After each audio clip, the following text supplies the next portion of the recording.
In the spring of 1883, a group of very dangerous men began gathering outside of Dodge City, Kansas. Men with names like Wyatt Earp, Bat Masterson, Shotgun Collins, and Doc Holliday. Killers, all of them. Men familiar with the weight of a revolver in hand and the smell of black powder smoke. They gathered to rally around one man, their compadre who had recently been forced out of town by a crooked mayor and a small army of vigilantes. That man's name was Luke Short, a cowboy turned scout turned gambler who earned himself quite the reputation as a man handy with the iron. What events transpired that forced Luke out of the rough cowtown of Dodge City? How did he become friends with the likes of Wyatt Earp? How short was Luke Short anyway? And is it true that if you don't use it, you'll lose it? Find out all this and more in this newest, if you're gonna get into a gunfight, make damn sure you shoot first edition of Bloody Beaver Podcast.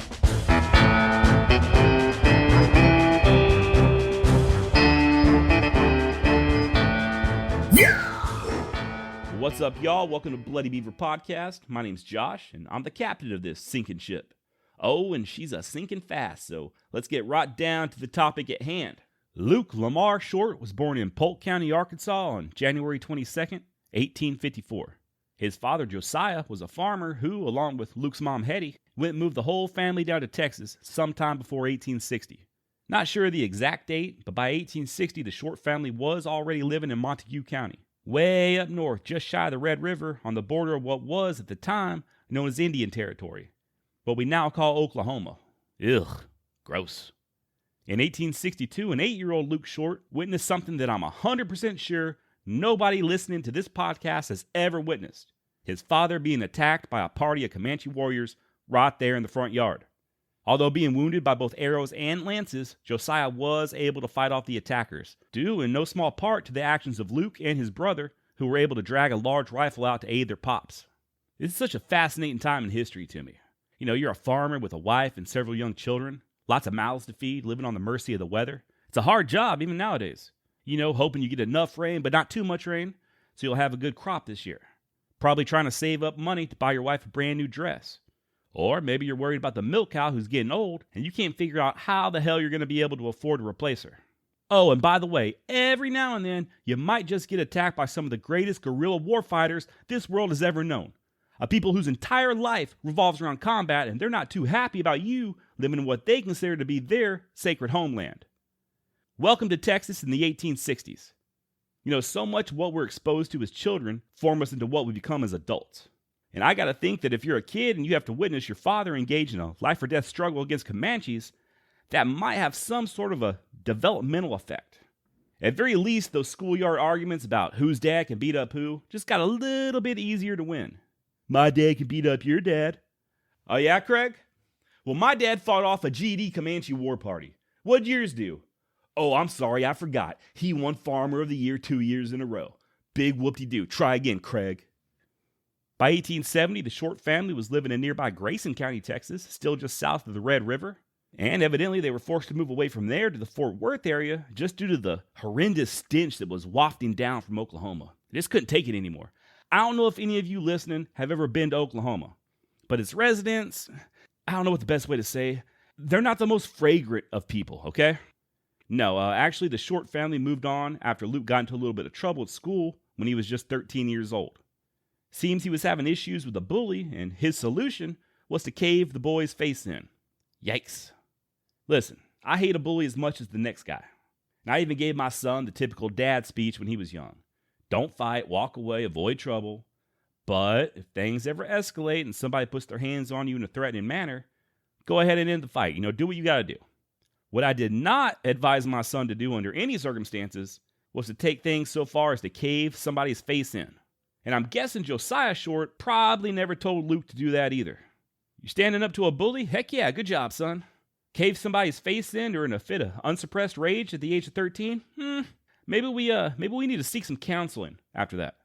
Maybe find a nice family therapist who can help us deal with some underlying issues. And I'm not sure if this incident marked the end of Luke's formal education or not, but a couple of years later, sometime around the age of 15 or 16, he would begin working as a cowboy. And this is an occupation that would keep him busy for about the next 5 or 6 years, making numerous trips up the trail, herding cattle to the railheads in Kansas. And although Luke's days in the schoolhouse may have been over, I'm guessing he learned quite a bit during all those years as a cowboy. growing from a teenager into a man on the cattle trails. Probably started off working the drags, just brutally hard work, trailing behind the cows and choking down dust. I'm sure he eventually advanced up to working the flanks, helping to keep the cattle from fanning out too much. There's a good chance his first taste of a woman was in a dirty brothel in Abilene or Wichita after one of these long drives. There's an equally good chance his first experience with a whiskey hangover happened around this time as well. Maybe after a couple of those drives up north, he was able to save some money, buy a decent saddle, maybe send some money home to his parents. Or maybe he just blew it all in town or lost it on the trail to some savvy older cowhand who fleeced him during a game of poker. Details we'll never know, but for a certainty, he gained one hell of an education in the ways of the world as a young cowboy. And this was really the heyday for cowboys. The Civil War had ended a few years prior, the railroads had just made it to Kansas. People back east were hungry for beef, and people down in Texas had an abundance of both cattle and teenage boys willing to drive the moo cows all the way to market. It ain't easy work, though. It's dangerous. Cowboys could get ran over in a stampede, thrown from their horse, struck by lightning, snake bit, or drowned in a river crossing. Living that life meant spending a good amount of time sleeping on the cold ground and subsisting off of not much more than coffee strong enough to float a horseshoe and cold beans. The point is, there's easier ways for a man to make a living, and Luke Short realized this all too well. And by the time he was around 21 years of age or so, he moved on to pursue other endeavors. The question is, what exactly were these other endeavors? When Luke quit cowboying, it would have been sometime around 1875. And what happened for the next few years is a little on the murky side. Any quick Google search on Luke Short will bring up mentions of him being a scout for the Army around this time. But for exactly how long he was a scout and, what he did while he was working in that position, that's anybody's guess. After Luke's death, his time as a scout was mentioned in not one but two different obituaries. One describing him as, quote, the bravest man in government employ, and the other saying that he scouted for General Crook in the Black Hills, serving with the general all the way up until old Sitting Bull got captured. In the book The Notorious Luke Short, Sporting Man of the West, authors Jack D. Mattos and Chuck Parsons write that Luke himself claimed to have headed to the Black Hills area in 1876, but only briefly before moving on to Ogallala, Nebraska, where he may or may not have taken to being an outlaw. There's one story of him being a tough desperado at this time who was arrested for conspiring to kidnap Jay Gould. Yes, the same millionaire Jay Gould I mentioned on the Roy Bean episode. There's also rumors that Luke held up a stagecoach outside of Leadville, Colorado at this time. Lots of rumors. Keep in mind that there's not a whole lot of evidence to back all this stuff up. As tends to happen with these guys I cover on this podcast, there's always some sources that aren't really considered all that credible. And then we have the legendary Bat Masterson's account of Luke Short's life during this period. If you haven't already listened to episode 22 of Bloody Beaver Podcast that I did on Bat Masterson, you might want to give that a listen. I do mention Luke Short in it a few times, and Bat Masterson is going to pop up more than a few times in this episode. It's only fitting as the two men were friends, and a lot of what we think we know about Luke Short comes from Bat Masterson. If you've already listened to that episode, or you're just familiar with Bat, then you probably remember that as an older man, he took to writing articles about his buddies back in the Wild West days. And lucky for us, Luke Short was the topic of some of these writings. There's one article in particular he wrote that I found really interesting. I will link to it in this episode's description if you want to read the whole thing. But the gist of it is, according to Bat Masterson, Luke spent some time illegally selling alcohol to Native Americans. He claimed that Luke set up a trading post of sorts somewhere around Fort Robinson in present-day Nebraska and started selling natives whiskey in exchange for buffalo robes. Evidently, he could sell a gallon of his pine top whiskey, cheap and flavored with shoots from a pine tree, for 90 cents in exchange for a buffalo robe whose value was about $10. Not a bad profit margin at all. And it's a damn sight easier than going out and hunting the buffalo yourself. Easier maybe, but not safer. I got to imagine that more than one whiskey trader woke up dead after giving the wrong warrior a little bit too much to drink. Even the young natives that Luke traded with routinely returned to the reservation drunk as hell and started fights. This, of course, caught the attention of the Indian agent, who complained about Short and his, quote, gang of cutthroats who he, the agent, had proven powerless to stop. And this agent was worried that a Sioux uprising would be all but inevitable, with all that whiskey flowing, and begged his superiors in Washington to do something about it. Which they did, at least, if Bat Masterson is to be believed. In the fall of 1878, the army showed up and took Short into custody. Not for long, though. He quickly slid through the cracks of the system and fled the territory, escaping west to the gold diggings of Colorado. I will go ahead and note that Bat Masterson's writings are considered questionable by some. If he was telling the truth here, it was being recalled from memory some 30-odd years after the fact, and based on stories told to him by Luke himself. Short's great-nephew, Wayne Short, backs up these claims somewhat by saying that Luke did escape the Army escort that had arrested him and was taking him to Omaha via train to answer for his crimes. Further backing it up, I was able to find a book called Fort Robinson, Outpost on the Plains, written by Roger T. Grange, Jr. In this book, Mr. Grange doesn't name Luke Short, but he does write that the Indian agent at Fort Robinson reported, quote, considerable trouble with whiskey runners, as well as problems with violence. So whether or not Luke Short was involved with illegally selling whiskey to the natives around Fort Robinson or not, it most definitely was a thing that was going on. And I could see Luke being involved with this sort of thing. As you'll soon hear, Luke wasn't without shortcomings. Get it? Because his last name is Short. Shortcomings. All right.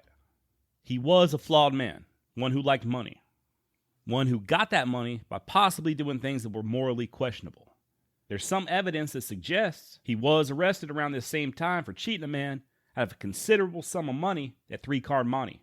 And then there's that rumor I already mentioned that states he may have robbed a stagecoach. But what about all the talk about him being a scout for the Army?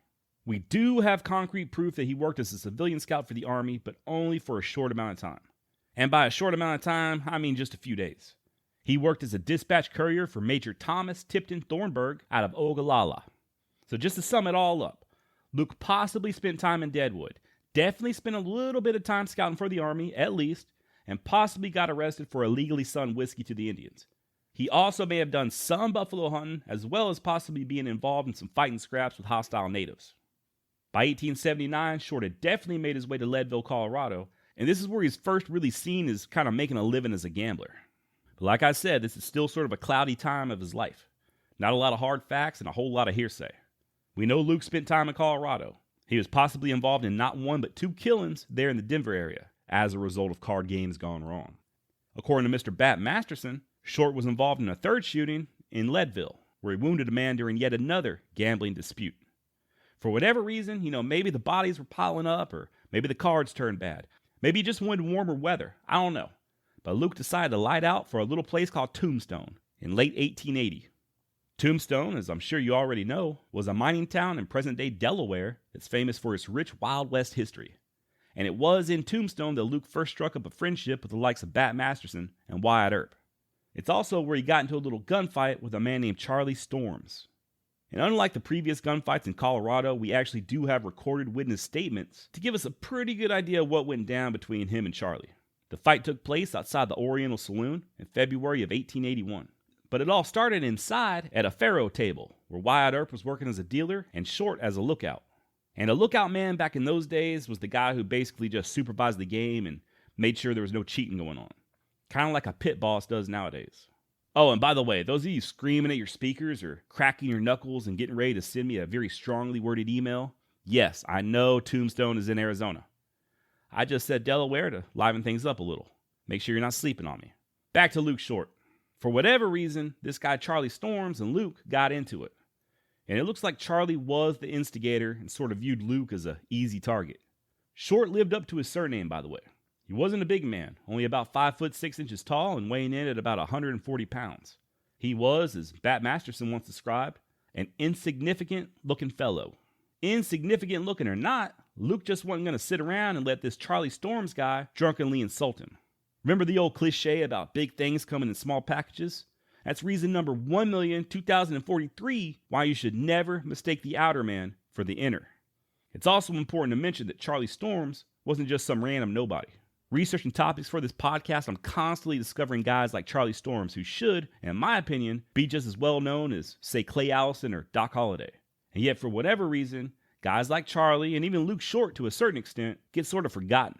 Turns out Charlie Storms was, at one point, one of the best-known gamblers in the West. He was old school, 31 years Luke Sr., and a veteran of the California Gold Rush era who drifted from violent town to violent town.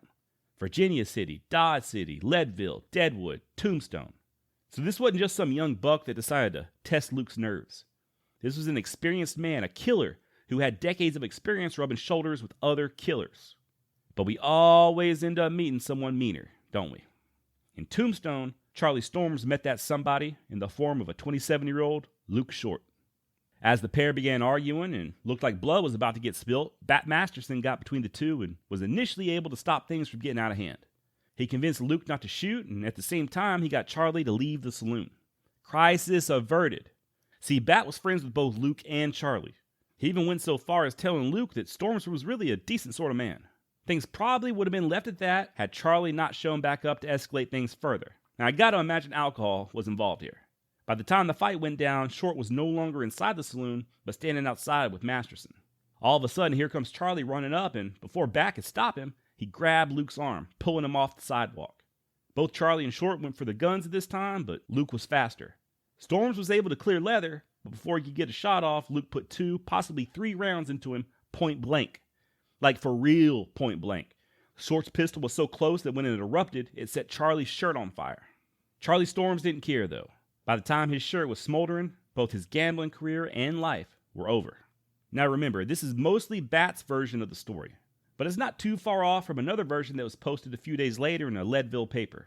The only difference was the paper reported that Charlie grabbed Luke by the ear as opposed to his arm. Short was arrested for this shooting, but it was ruled as self-defense. This wasn't the only time that Luke took a life while in Tombstone. He ended up getting into it with another gambler, a guy named Frank Stone. This time the motive is a little less clear, but it was either over a woman or a game of cards. And Luke didn't come out unscathed. He did receive some sort of a wound, I'm assuming from a bullet. Frank Stone wasn't so lucky. He ended up getting buried. A couple months later, both Luke and Masterson moved on from Tombstone, which is likely why neither one of them ended up joining in on the action that Wyatt Earp and his brothers would soon find themselves immersed in, there against the Cowboys. Short returned to Kansas and settled down in Dodge City, eventually buying Chalk Beeson's interest in the Long Branch Saloon in 1883, which made him a partner with a William H. Harris. In March of that same year, Harris ran for mayor of Dodge City against a man named Lawrence E. Deeger, who was part of what was known as the Law and Order ticket. And Deeger beat the brakes off of Harris, winning the election 214-43. Okay, no big deal. So what? Harris isn't the mayor. At least he and Luke still had the Long Branch Saloon. If only it were that simple. Turns out Mayor Deeger had the backing of the former Dodge City mayor, a guy named Webster, who just so happened to be the owner of the Alamo Saloon, whose main competitor was, you guessed it, the Long Branch. My. It wasn't too long after the election that the city council, all friends of Deeger and Webster, passed 2 city ordinances. Once again, if this sounds familiar, it's probably because I've talked about it on my Bat Masterson episode. It's very important to the Luke Short story as well, so I'm going to go over it again. Ordinance 70 was an edict for the suppression of vice and immorality within city limits. The next ordinance, Ordinance 71, was passed with the dual purpose of both defining and punishing vagrancy. Now, vagrancy, according to the definition that I looked up, is defined as living in a state of homelessness. You know, when I think of a vagrant, I think of like a bum on the street. Historically, vagrancy laws have been enforced to make it a crime for a person to just wander from place to place without a visible means of income or support. This, at times, has been a way for local politicians to criminalize people for being down on their luck. You know, maybe people who've hit rock bottom and find themselves out on the streets. It's also a way to deal with guys like Luke Short, who was somewhat of a vagrant by definition. He did wander from place to place, Texas to Kansas to Nebraska to Colorado, then Arizona, and now he's back in Kansas. And he wasn't no honest farmer or milkman or shopkeep. He gambled and he sold liquor and probably kept company with women of ill repute. And if you really want to get down to it, he was a dangerous man. It wasn't all that cut and dry, though. Mayor Deeger wasn't targeting all of the people in Dodge City that were like Luke Short. He wasn't going after any other saloons or gambling houses. The good mayor was using his position and these ordinances to specifically target the Long Branch Saloon and put it and it alone out of business. And on April 28, 1883, the mayor made moves to do just that, sending in the law to arrest 3 prostitutes working at the Long Branch. This led to Luke Short confronting and exchanging gunfire with one of the arresting officers. Nobody was hurt, but Short was arrested and promptly released on a $2,000 bond. Gotta love these Old West laws. You steal a horse and we'll literally tie a rope around your neck and murder you with it. Shoot at a cop? Here's a fine and a slap on the wrist. It's okay. 2 days after Luke was released on bond, he was once again arrested, along with 5 other men, for gambling. They were then escorted to the train station and given their choice of direction out of town, east or west? Short chose east and headed straight for Kansas City, where he found his old friend Charlie Bassett. Now, Charlie Bassett's an OG of the Kansas frontier. He's also another one of these guys that doesn't get nearly enough recognition. He was almost like a mentor to guys like Bat Masterson, Wyatt Earp. Hell, they both worked for him at one point. Bassett was a little bit older, having did a short stint in the Army at the tail end of the Civil War before coming out west and becoming a lawman. He was, once upon a time, a 2-term sheriff of Ford County, where Dodge City is located. He also served as the assistant marshal of Dodge City, and by 1878 was the marshal of Dodge City.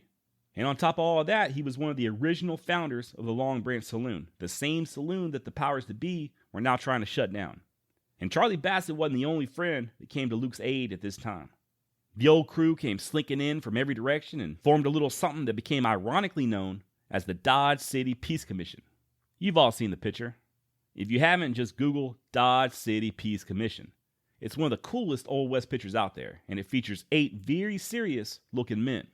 Standing in the back from left to right, you've got William Harris, co-owner of the Long Branch Saloon.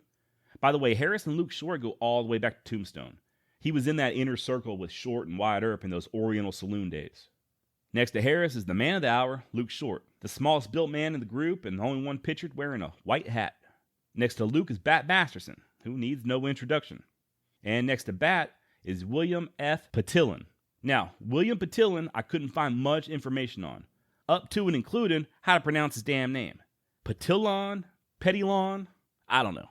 What little I could find on the man comes from Bat Masterson, who said Petillon was originally from Chicago and moved out west for health reasons.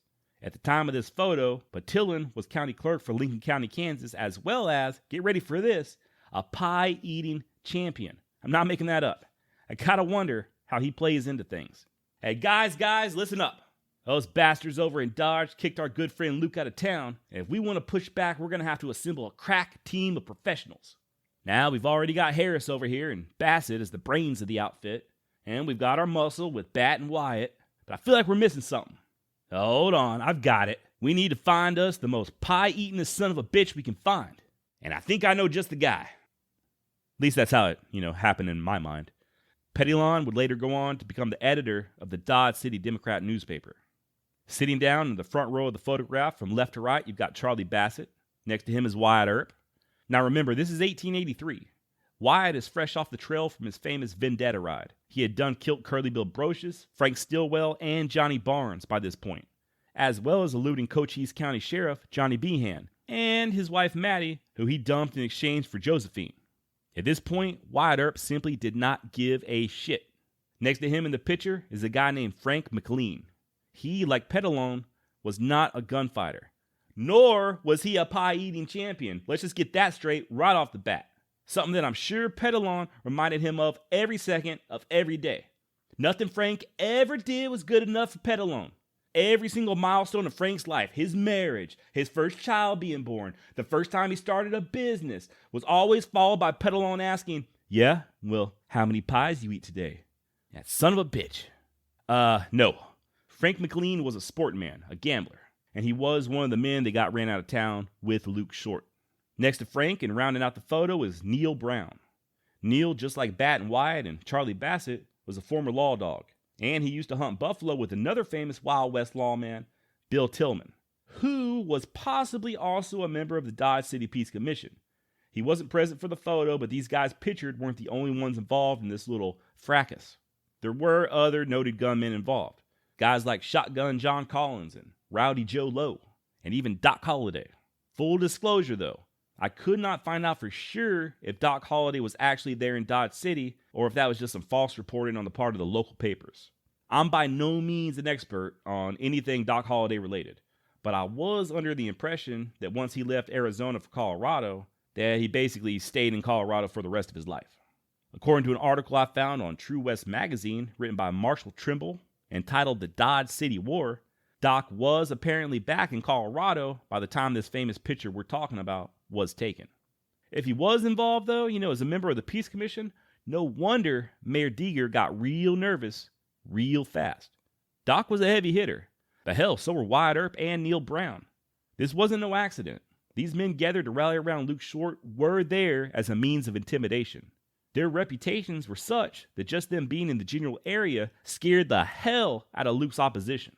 And while there isn't a whole lot of concrete evidence when it comes to what occupied Luke Short in his early years, there's a ton of stuff written about this Dodge City War. Newspaper articles and letters that paint a pretty accurate picture of what went down. The English website Spartacus Educational was one of many great resources I found while researching this episode, and they got a lot of these old articles and letters published on their site. I will link to them in this episode's description so you can check it out for yourself. But I'll also read a few, just to give you an idea of the general feeling in the air at the time. The Dodge City Times published an article on May 3rd, just a couple of days after Luke was forced to leave town, that read in part, quote, "As a precaution, about 150 citizens were on watch Monday night, and a large police force is still held on duty day and night. Mayor Deeger, the police force, and the citizens of Dodge City are determined that the lawless element shall not thrive in this city. No halfway measures will be used in the suppression of either lawlessness or riots. Mayor Deeger is a resolute, fearless, and obstinate officer. All good and law-abiding citizens are standing by him in this trying emergency." Okay. Doesn't sound too good for old Luke Short. Sounds like the people of Dodge City are united against him and willing to ensure he doesn't come back and try to start any trouble. Also says a lot about Luke and his friends' reputations if the citizens of Dodge feel like they need 150 armed men as well as the police force out there patrolling the streets day and night. However, a guy named Otto Muller sent a letter to Luke Short just a couple of days later where he writes in part that the public opinion was, quote, "gradually but steadily changing in your favor. All your friends are at work with a determination which is bound to win in the end. Of course, every movement must be made with the greatest care and caution, and as many are too timid to express themselves, it will naturally require time. But the organization that style themselves the Vigilantes will be convinced that they must give way to public opinion." Okay, so, maybe the public was on Luke's side, but just too scared of Mayor Deeger's goons to speak up. A newspaper out of Kansas City, the Evening Star, was definitely on Luke's side, judging by what they published on May 9th. I'll go ahead and read the full article, so just bear with me real quick. I think it's important, because it shows a completely different side to the story than the Dodge City paper did. It reads, quote, "Just before the last city election, the mayor was a man named Webster, the proprietor of a dive, half saloon and the other half gambling house and variety hall. He was a representative of the tougher element of the sporting fraternity. The head of the other faction was W.H. Harris, of Harris and Short, proprietors of the Long Branch Saloon. Harris represented the quieter and more reputable element, and there was a bitter feeling between the two. At the last election, Harris was beaten in the race for mayor by Deeger, Webster's candidate, and since then it has been conceded that it was only a matter of time when all of Harris's sympathizers would be driven out of town. Thus, Dodge has been hovering on the brink of trouble for a long time. About 10 days ago it came. Mr. Short, who was Harris's partner, and a police officer had a shooting fray. Neither were hurt, but the evidence showed that Short was bred on first. He was nevertheless placed under bonds and the next day thrown into jail. A short time later, 5 gamblers were arrested and also jailed. That night, a vigilante committee was formed with Tom Nixon, the proprietor of one of the hardest dance halls that ever existed in the West, at the head. This crowd repaired to the jail and notified the prisoners that they must leave town the next morning and that they would be given their choice of trains going east or west. Meantime, the vigilantes took possession of the town. The correspondent of the Chicago Times and other leading papers were notified that they must not be permitted to send any telegrams in reference to the situation, and a body of armed men watched the arrival of each train to see that there was no interference. A lawyer sent for by one of the prisoners was met by a vigilante who leveled a shotgun at his head and told him not to stop. He passed on. Next morning, the 5 gamblers were put on a westbound train and Short left for Kansas City, where he is at present. The trouble has by no means abated. The place is practically in the hands of the vigilantes, and the situation is more serious from the fact that the mayor is acting with them, and it was he who notified the prisoners that they must go. The trains are still being watched, and armed men guard the town, while a list of others who will be ordered out has been prepared. Every source of reliable information indicates that Dodge is now in the hands of desperados, and the lives and property of its citizens are by no means safe. For this reason, martial law is being asked. That there will be trouble of a very serious character there is anticipated. All right, so there you have it from the folks at the Evening Star. Looks like they didn't hold back any punches there regarding Mayor Deeger, former Mayor Webster, or the vigilantes. They mentioned Tom Nix, who, by the way, was a deadly gunman in his own right. a genuine tough guy. No wonder they chose him to lead the Vigilantes. He also was a saloon owner and competitor with the Long Branch, so, there's his motive. Now, lest you think this is just a matter of the Kansas City newspaper versus the Dodge City newspaper, let's look at what the damn governor of the entire state of Kansas had to say when he wrote to the Ford County Sheriff, George Hinkle. He said in part, quote, "Your dispatch to me presents an extraordinary state of affairs, one that is outrageous upon its face. You tell me that the mayor has compelled several parties to leave town for refusing to comply with the ordinances. Such a statement as that, if true, simply shows that the mayor is unfit for his place, that he does not do his duty, and instead of occupying the position of peacemaker, the man whose duty it is to see that the ordinances are enforced by legal process in the courts, starts out to head a mob to drive people away from their homes and businesses." Ooh, Mayor Deeger is in trouble. The governor then went on to write about how he's aware of the armed mob and, how the mayor was only using the ordinances to target businesses that he didn't like. Finishing off the letter by telling the sheriff that, quote, "No citizen shall be driven away from his home, and that the mayor of Dodge City shall not pick out men and say that the ordinances shall be enforced against them and not enforced against others." And I think the governor is right here. Deeger overstepped big time. Wild West or not, this was a major abuse of power. It always warms my heart just a little when I read or hear about politicians standing up against mob rule and the abuse of power. And it's so very rare that ever happens, so when it does, it's kind of refreshing. On May 12th, the Topeka Daily Capital weighed in on the situation where they dropped a bombshell, alleging that Mayor Deeger wasn't even a legal resident of Dodge City until shortly before the election. And what's even worse, trains were brought in full of men who also didn't live in Dodge to cast votes for Deeger in the election. So the assertion here is that the election was rigged. Deeger was handpicked by the former Mayor Webster, who then ensured that Deeger got the votes he needed. To quote the article, "Deeger is a mere creature of Webster." So thanks to these letters and news articles, we're starting to get a picture of what was really going on. Everybody was on edge. And you throw guys like Tom Nixon into the mix, you got yourself a volcano ready to explode. I think the word is volatile. It's a volatile situation. And just to show you how unpredictable the situation had gotten, on May 13th, the Daily Kansas Journal reported, quote, "The troubles at Dodge City are assuming serious proportions, and the governor must interfere very soon or a terrible tragedy will undoubtedly result." The article goes on to claim that while the governor has been attempting to keep the peace, he wasn't making any headway. And even the sheriff admitted that he can't protect anybody should the shit pop off. The same paper printed another article that very same day saying the following about Luke Short. Luke Short, over whom all this Dodge City excitement and sensation has been created, doesn't look like a man that would be dangerous to let live in any community. In fact, he is a regular dandy, quite handsome and a perfect ladies' man. He dresses fashionably, is particular as to his appearance, and always takes pains to look as neat as possible.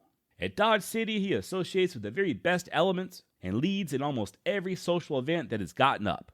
Dr. Gallen thinks that the ladies will yet be heard from in Mr. Short's behalf. They have been very anxious to get up a petition among themselves to send the governor, and it will probably come yet. Ugh. Yeah, as you can see, bias in media is not a new invention. Obviously, the Daily Kansas City Journal is on Luke's side. And that first article I read that spoke badly about Short, that was the Dodge City paper. And they could have possibly have done so under the threat of the mayor and his vigilantes. I don't know. I try not to look at the news too much nowadays. I stay informed, I keep my ears to the streets. I be hearing, but I don't immerse myself in it like I used to. It's bad for your mental health. But when I do read the news, and I say read because I absolutely do not watch any of the network news channels, I always try to read between the lines. Nobody, and I mean nobody, is truly unbiased. Even if it's just on the subconscious level, everybody has a bias. Anyway, I don't know what I'm rambling about. I guess the whole point I'm trying to make is I'm trying to read between the lines here with all these articles and letters that I'm reading and trying to figure out what's really going on. And I'm not trying to bore y'all with all these articles. Hopefully you find it as interesting as I do. I'll read one last thing, written by the man of the hour himself, Luke Short. It's rare we ever get to hear from one of these guys in their own words. Let's assume that Short actually wrote this letter himself and hear what he has to say. By the way, it's a letter he wrote to the Daily Kansas. It reads, "They speak of Mr. Harris being a man without character, and that he is living in an open state of adultery with a prostitute, which is an infamous lie. And I will venture to say that there is not a man in Kansas who knows Mr. Harris but will say that he is an honest and honorable man and a good citizen and can buy and sell every man whose name appears on that official list. As to living with a prostitute, I consider that a rather broad assertion to make and consider such things his own private affairs and nobody's business. I can say, however, that if the accusation is true, it is nothing more than what Sutton, Webster, Deeger, Chipman, Hartman, and others of that outfit have done in the past and are doing at the present. Webster abandoned his family for a prostitute. Nixon did the same, and there are only those who cannot get a prostitute to live with who have not got them. And it is conceded fact by all who have any knowledge of Dodge that all of the thieves, thugs, and prostitutes who have been in town in the past 2 years have been directly and indirectly connected with the city government. These assertions I am prepared to prove in any court of justice in the world.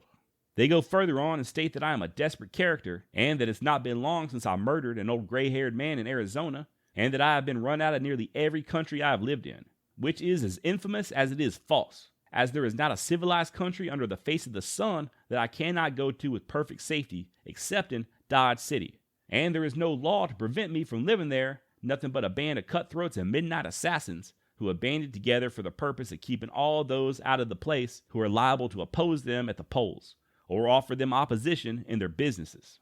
As to my murdering an old gray-haired man in Arizona, I was tried in a court of justice for any offense I committed there, and the records will show that it was a fair and impartial trial, and that I was honorably acquitted.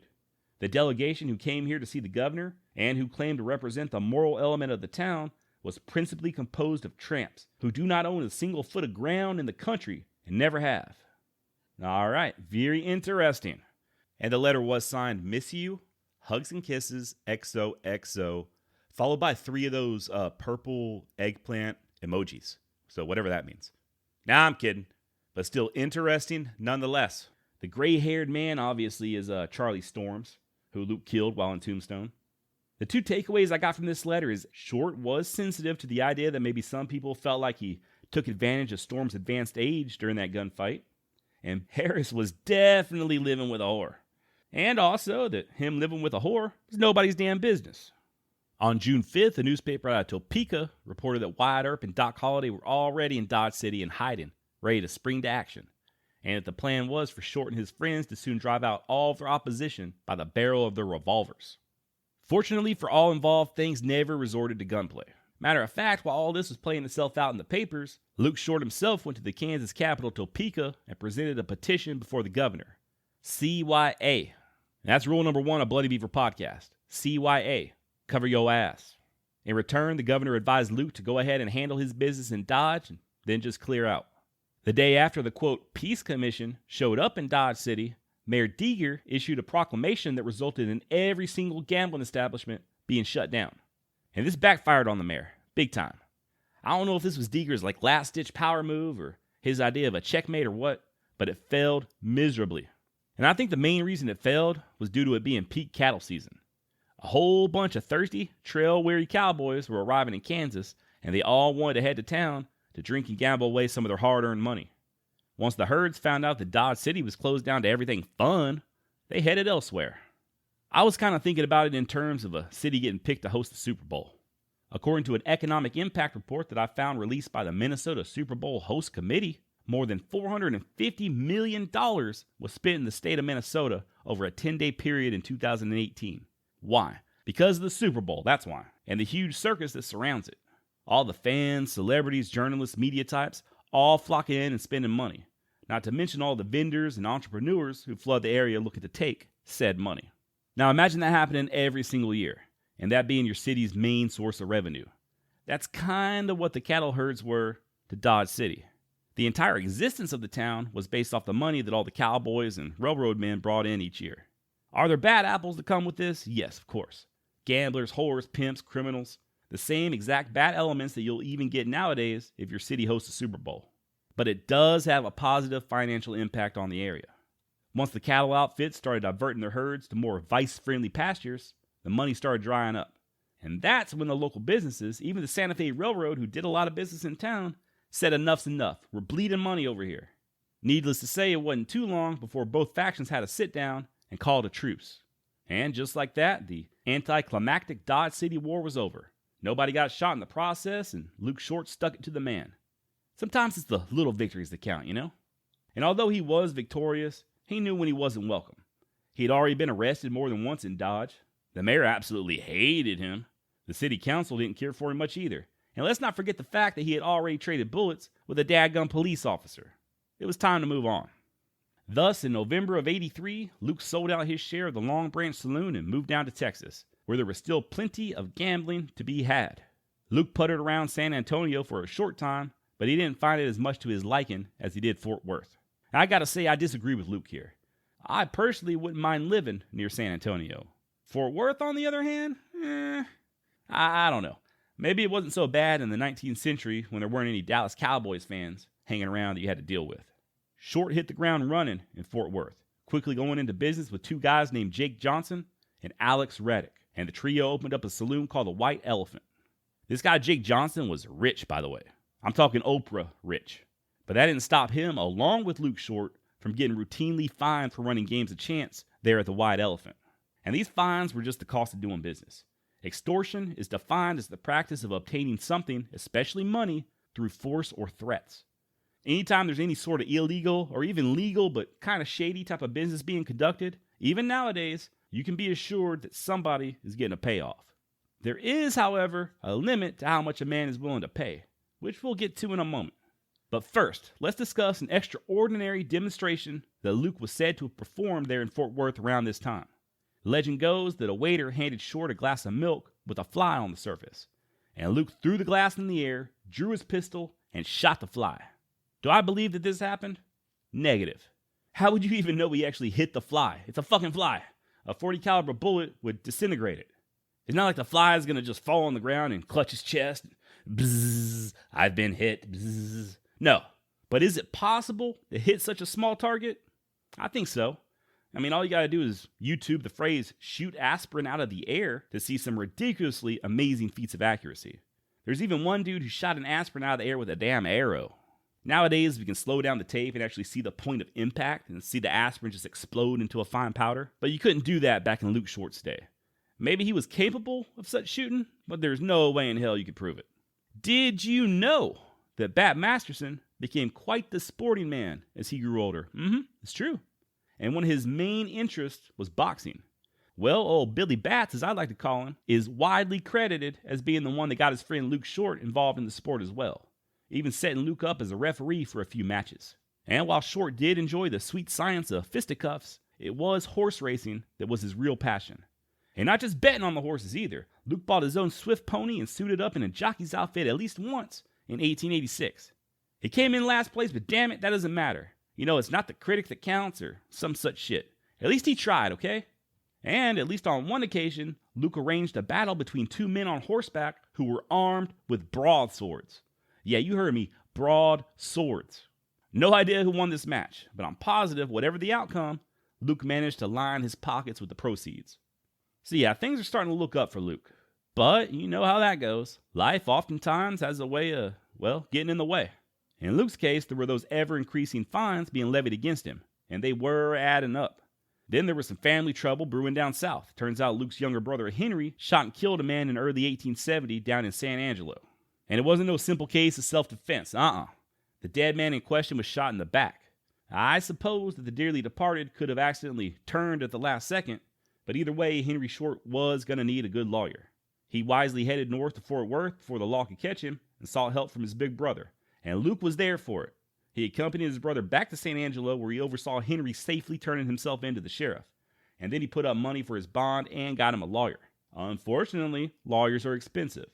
And Luke needed more than one. He himself was facing legal problems in Fort Worth. In an attempt to keep the wolves at bay, Short was looking to sell his portion of the White Elephant Saloon. Trying to keep things liquid, raise some capital. The last thing he needed happening during all of this was yet another person trying to shake him down. Enter in long-haired Jim Courtright, a man with a reputation that equaled, if not exceeded, that of Luke Short. Jim was a former city marshal of Fort Worth, where he made a name as the type of guy who'd shoot first and ask questions later. He also marshaled down in New Mexico as well as working as a hired gun for a mining company. Matter of fact, he was wanted for the murder of two men in New Mexico.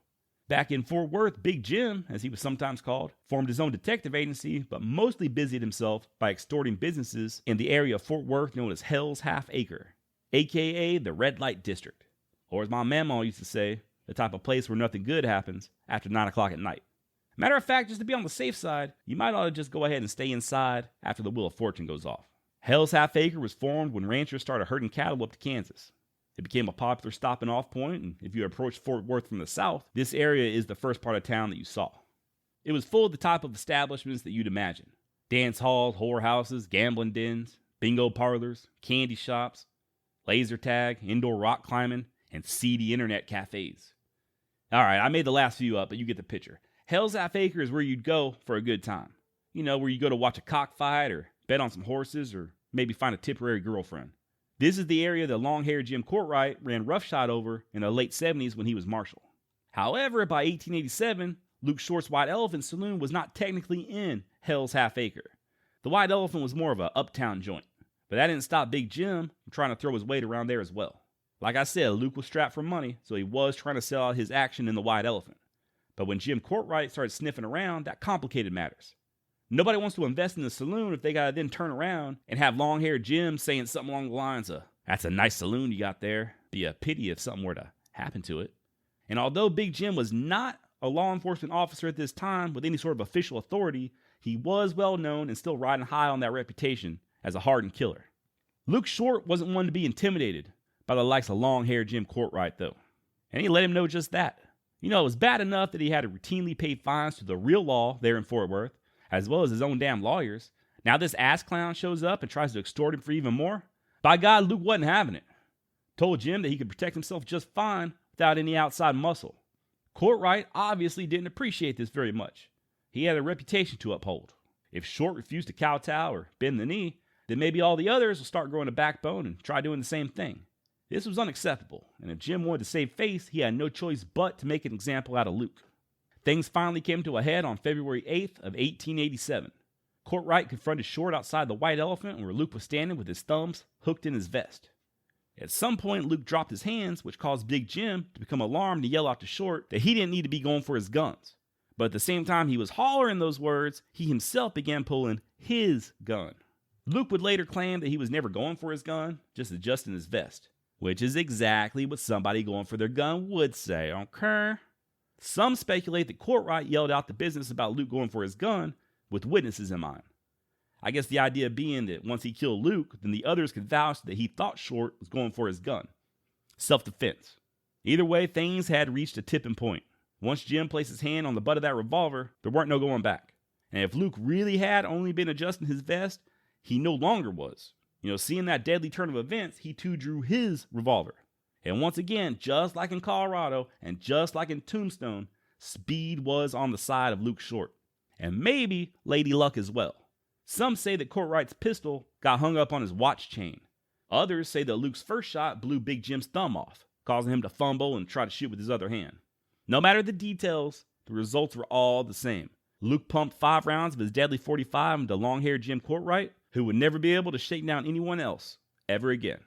Luke got arrested for this shooting, but he was released on bond and ultimately never even faced a trial. Everybody knew what was up. Jim Courtright played a stupid game and came out on the losing end. Not too long after this incident, Luke Short began to get squared away as far as his finances went. He was no longer part owner of the White Elephant, but from what I can tell, he was able to pay off he and his brother's lawyers.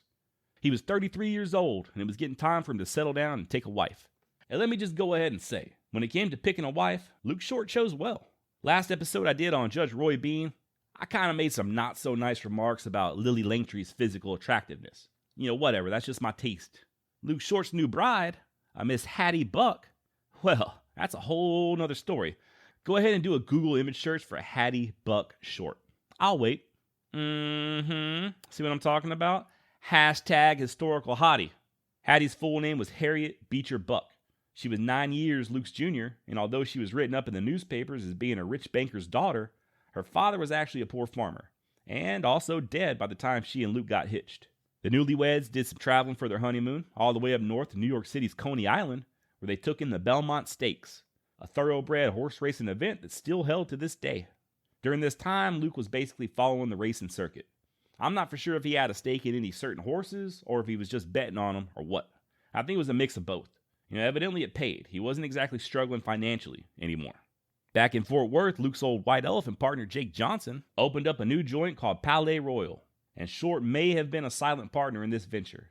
And no, this is not the same Palais Royal where old ladies go to buy stylish yet sensible clothing on clearance. This Palais Royal was billed as a super resort, but I'm thinking that's a nice way of saying a place where people who didn't smell very bad could go to drink and gamble. One can only assume that no Oklahomans were allowed anywhere on the premises. I'm just messing with you, Oklahoma. Don't get your panties all in a bunch. If I really didn't like people from Oklahoma, then I wouldn't even mention the damn state. Trust me, y'all are nowhere near as bad as people from Michigan. I've actually heard they're born with tails up there in Michigan. It gives me the creeps just thinking about them. Anyway, I mentioned earlier how Bat Masterson helped stoke Luke's interest in boxing. Well, when Luke wasn't following the horse races and when the summers in Fort Worth were just getting a little too dang hot, he and Hattie took to traveling to Chicago, where Short began making waves as a boxing promoter. By 1890, Luke and Hattie were still on the move. Fort Worth, New Orleans, Chicago, Memphis, Tennessee, Saratoga Springs, New York. Speaking of Memphis, he and some partners were pretty successful running a faro game down there. But the designated banker of the group went and got himself robbed of all their winnings. The so-called banker, a gambler named Charles Wright, thought Luke and the others should bear some of the financial burden. And Short disagreed. Wright was supposed to lock the money up in a safe. For whatever reason, after a significant win, he instead stupidly decided to keep the money in his hotel room, which is where it was stolen from. Whoopsie! I guess Luke Short doesn't believe in accidents, not when that much money is at stake. According to an article of the Memphis Ledger dated April 12, 1891, Luke Short locked Charles Wright in the same hotel room that the money was stolen out of, barred the door, and burned the entire hotel down around Wright. Afterwards, witnesses claimed that they saw Short calmly light a cigar, take a puff, and exclaim, quote, "Eat a bag of dicks, Charlie." No, that's not what happened at all. Luke Short actually handed the matter over to authorities, like a responsible adult. And the authorities agreed with Luke. They thought, that Wright should bear the full financial burden. This caused Wright to have, quote, hard words with Luke Short. Hard words. Yeah, but what else is he going to do, Throw down on a gunfighter? Yeah, matter of fact, it turns out he would throw down. Late December of 1890 found both Short and Wright back in Fort Worth. And Wright still hadn't let that shit go. The two men were beefing, as they say on the streets. 50 Cent and Ja Rule ain't got shit on Luke Short and Charles Wright. Now, what exactly led to the events I'm about to describe, nobody knows. Obviously, the two men didn't like each other, but for whatever reason, something occurred that caused Luke to, I think stupidly, go on the offense. Wright was overseeing some gambling at his own joint there on Main Street, a place called the Bank Saloon, when Luke showed up and shut things down, going so far as to evict all of Wright's customers at gunpoint. Once they all cleared out, that's when a highly pissed off Charles Wright threw down, grabbing his shotgun and dropping the hammer on Short. This resulted in Luke gaining several new holes in his body, mostly in his left hand and left hip. Luke then responded by returning fire and shooting Charles in his right wrist, shattering it. There was no shooting a fly off a glass of milk type shooting going on here. Just two dudes, possibly drunker than hell, taking shots at each other. Nan one was killed, but once the smoke cleared, they parted ways to go lick their wounds. And Luke's wounds weren't just superficial. His left thumb had to be amputated at the joint, and one newspaper said this about the wound to his thigh. Quote, "The full charge of buckshot passed through the flesh, making a tunnel." Ugh. And another paper wrote that while the wounds were enough to kill the average man, Luke Short was expected to be well soon. In all actuality, Luke ended up bedridden for months, during which time his smoking hot wife Hattie carefully nursed him back to health. He would have a limp for the rest of his life, though. He and Wright were both indicted and charged with assault with the intent to murder. The trial, however, wouldn't be held for over a year, so both men just posted bail and went about their business. By May of 1891, Luke was feeling well enough to travel by train to Chicago and see to some racing horses. And it was there in the Windy City that Short almost added yet another scalp to his belt. He was in the lobby of the Leland Hotel when he got into it with a drunken attorney. And no idea what exactly happened between these two, other than the attorney, quote, accosting Short. I guess Luke Short didn't appreciate being accosted, so he removed the man from the lobby of the hotel. And by remove, I mean that he knocked the guy on his ass and took to kicking him while he was down, before finally picking him up and physically tossing him out into the street. Now, Luke didn't have his gun on him when this went down. But just in case that lawyer all of a sudden got a case of the big balls and wanted to come back and do some more accosting, Short headed upstairs and armed himself. In the time it took him to go up and grab his gun, another man, an actor named William Foley, happened to enter into the lobby, just minding his own business. Unfortunately for him, he did closely resemble the drunken attorney. Luke stepped into the lobby, glanced at what he thought was the lawyer, and charged at the poor bastard, pistol in hand. Thankfully, a swift-footed hotel clerk was able to get between the two men and stop what possibly could have been a damn murder on Luke's part. Definitely wouldn't have been a good look for him to kill an innocent bystander while awaiting trial for that other murder charge down there in Fort Worth. To Short's credit, he did feel really bad about scaring the hell out of Mr. Foley and ended up treating the poor guy to drinks and dinner. Meanwhile, back in Texas, the verdict finally came in regarding Luke and Wright's little gunfight. Short was found guilty, but only of aggravated assault, a much lesser charge than intent to murder, and he was fined $150. And although Luke had mostly healed up from that gunshot blast, he was starting to experience a different sort of discomfort. Something just wasn't right. He was feeling under the weather and ended up consulting some doctors, and their diagnosis was grim: Bright's disease. If you recall my early episode on Bass Reeves, this was the same disease that killed that legendary lawman. The great Ute chief, Chief Ouray, died of it as well. So did the hanging Judge Parker out of Fort Smith. Famed poet Emily Dickinson, Booker T. Washington, the wives of Teddy Roosevelt and Woodrow Wilson, and the 21st President of the United States, Chester Alan Arthur, are all notable people who died of Bright's disease. And the reason that you and I don't know anybody who's had Bright's disease is because nobody calls it that anymore. The term Bright's disease was the old-timey way of describing a certain type of kidney disease. Oftentimes, patients would develop what was called dropsy back then, now known as edema. Your lower legs would fill up with fluid, your face would get all puffy, you'd experience hypertension, blood in your urine, and this would eventually lead to kidney failure. At the time, there wasn't a whole lot they could do about it. Hell, even nowadays, you do not want your kidneys to go bad. But back in Luke Short's day, they still treated stuff like this by bleeding a patient or dosing them with mercury. Hot baths seemed to help some, as did a change in diet, which is probably why Luke's wife Hattie brought him to Gouda Springs, Arkansas, hoping the healing properties in the water worked their magic. But Luke was going downhill rapidly. One Kansas paper reported accurately that he was on death's door. It's a shitty thing to write about somebody while they're still alive, but I guess they were right.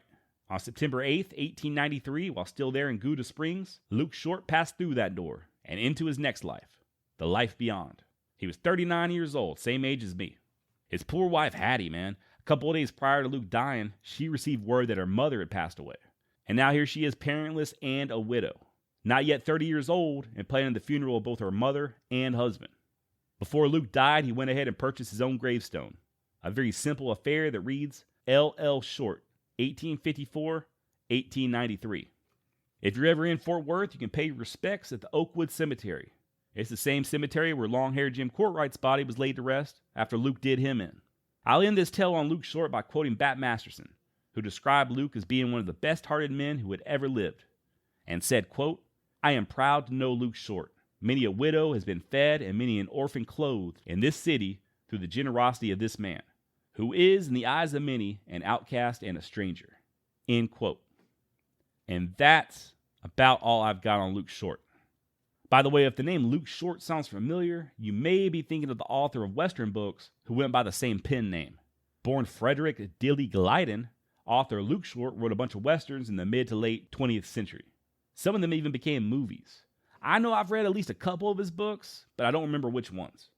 If you've ever seen the old Western Blood on the Moon starring Robert Mitchum, that was adapted from a Luke Short novel. The area of Fort Worth known as Hell's Half Acre can be found in the present-day downtown area, just south of the Fort Worth Convention Center. If you listen closely, you might be able to hear the voices of brothels past. The location where the White Elephant Saloon once stood isn't too far north of there. I found a listing saying it was located between 308 and 310 Main Street. 308 is now home to Earth Bones, a closed-down gift boutique. 310 Main is home to the Dallas Cowboys Pro Shop, where you can buy overpriced collectibles to let the world know how much of a douchebag you are. Both of these establishments are right across the street from the Sid Richardson Museum. So if you're ever in this area, you can know that you're walking in Luke Short's footsteps. As always, thank you all for listening. If you like what you hear, go tell somebody. Share this podcast with friends and enemies alike. And always feel free to email me at bloodybeaverpodcast@gmail.com. Or go on over to bloodybeaver.com and hit that contact button. And finally, I'd like to end this podcast with a recommendation as well as an official Bloody Beaver public service announcement. First, the recommendation. I'm assuming since you're listening to this, that means you're a fan of history. Well, do I have a treat for you? I recently discovered a podcast called Texas History Lessons, What you're about to hear is not a paid advertisement of any kind. I don't know the host. He did not ask me to do this or anything like that. All I know is if you're into Texas history, give it a listen. You can tell the dude doing it, Michael, has a real passion and curiosity for the subject. And I'm loving how he's starting things off by talking about the indigenous inhabitants of Texas. I think that's something that we often forget. Texas history doesn't start in 1836. People have been living here a long time. So once again, that's Texas History Lessons. And you can find it wherever you listen to podcasts. Okay, public service announcement time. Actually, it's an apology as well as a PSA. And this is an apology that I've already made privately, but I wanted to do it publicly on here. About a year ago, I released an episode called The Mysterious Death of Butch Cassidy, where I went over some of the theories about Butch possibly not dying in South America like is conventionally believed, and instead coming back to the U.S. and living to be an old man. My conclusion ultimately was that Butch more than likely died in Bolivia in 1908. The evidence points in that direction, and all the historians that I could find at least believe so as well. However, there are a lot of people who believe otherwise.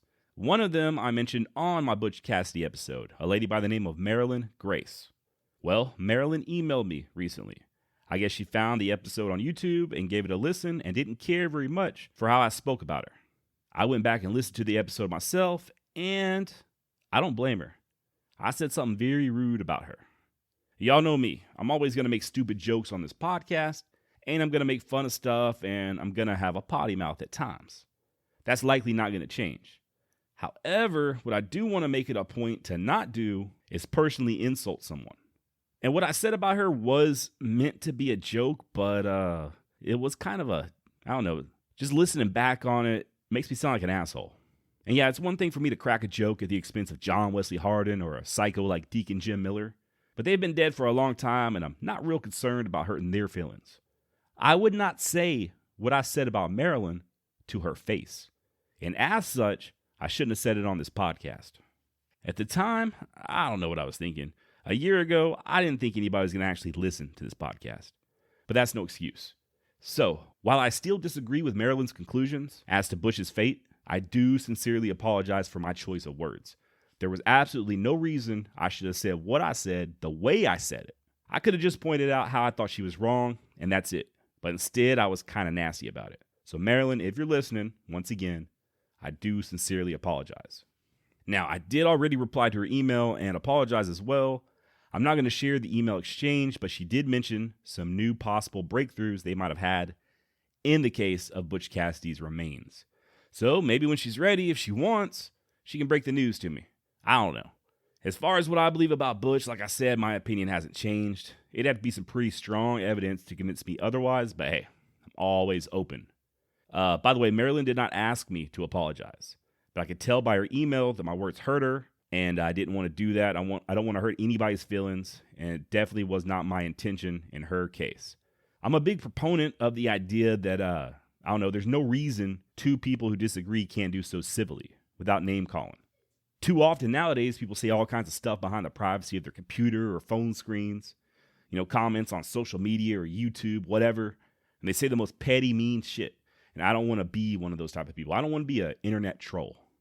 I just watched that documentary on Netflix, The Social Dilemma, where they talk about this and, how the suicide rates of young girls have skyrocketed since I think it was since 2011, just due to the prevalence of people being nasty to each other online. I didn't say what I said with any ill intent, but that doesn't matter. I said it. But once again, y'all, I'm not going to stop being goofy and saying dumb stuff on here. That's one of the reasons why I'm doing this. A, I actually love talking about the Old West, and B, I like talking about it my way.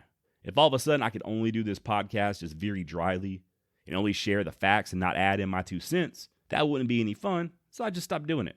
But that doesn't mean I have to be an asshole about it. Which brings me to the public service announcement. And this is as much for me as it is for everybody listening. I don't get into politics on here, other than, a random joke every now and then. But unless you've been living under a damn rock, then we're in the middle of an election here in the United States. And as a result, everybody's losing their damn minds. My advice, my urgings to all of you as well to myself is to take it easy. Turn off the TV, turn off the Facebook, the Twitter, whatever. Vote, don't vote, I don't care. Just remember that a person's political leanings don't necessarily define their entire existence. I keep hearing about families being broken up over something as stupid as what damn politician they support. Who cares who your mom's voting for? She's still your mom. Who cares if your dad's a Trump supporter or your cousin's a Bernie bro? Blood is thicker than water. Friendships are more important than a damn election. Sean Hannity does not pay your bills. Neither does Wolf Blitzer. Rush Limbaugh isn't going to come bail your ass out of jail or pick you up in the middle of the night when your car breaks down. Anderson Cooper isn't going to come tuck you in at night and tell you everything's going to be okay. So why are we letting these talking heads and politicians on both sides of the aisle cause us to hate each other? Every night I clock in at work and work next to white dudes, black dudes, Hispanics. There's even this one guy, I don't know what the hell he is. I think he's like a Aboriginal. And everybody gets along. This is a history podcast. This country has been through a lot in its history. And I like to think that we as Americans are strong enough to not let an election between two grumpy old men divide us. I hope so, at least. Remember, the word politics comes from the Latin word poly, meaning many, and ticks, meaning blood-sucking insect. Whoa, dad joke coming in hot. Seriously, though, why can't we just be nice to each other? Think before you leave a mean comment on YouTube or get in an argument with your sister's boyfriend on Facebook. And I'll think next time before I say something rude about somebody on my stupid podcast. I don't know what I'm talking about. I guess I just get tired of seeing and hearing about this shit all the time. I guess I'm trying to say, and once again to myself as well, don't lose your humanity or decency just because there's an election going on. Be like Luke Short. I try to find some little good thing about all these people I cover, and supposedly he took care of orphans and widows. Isn't that what the Bible says is like the perfect form of religion, taking care of orphans and widows? And try not to start no shit. And if you do find yourself in said shit, also make like Luke Short and clear leather before the other guy does. And as far as the election is concerned, I'm voting for Kanye, bitches.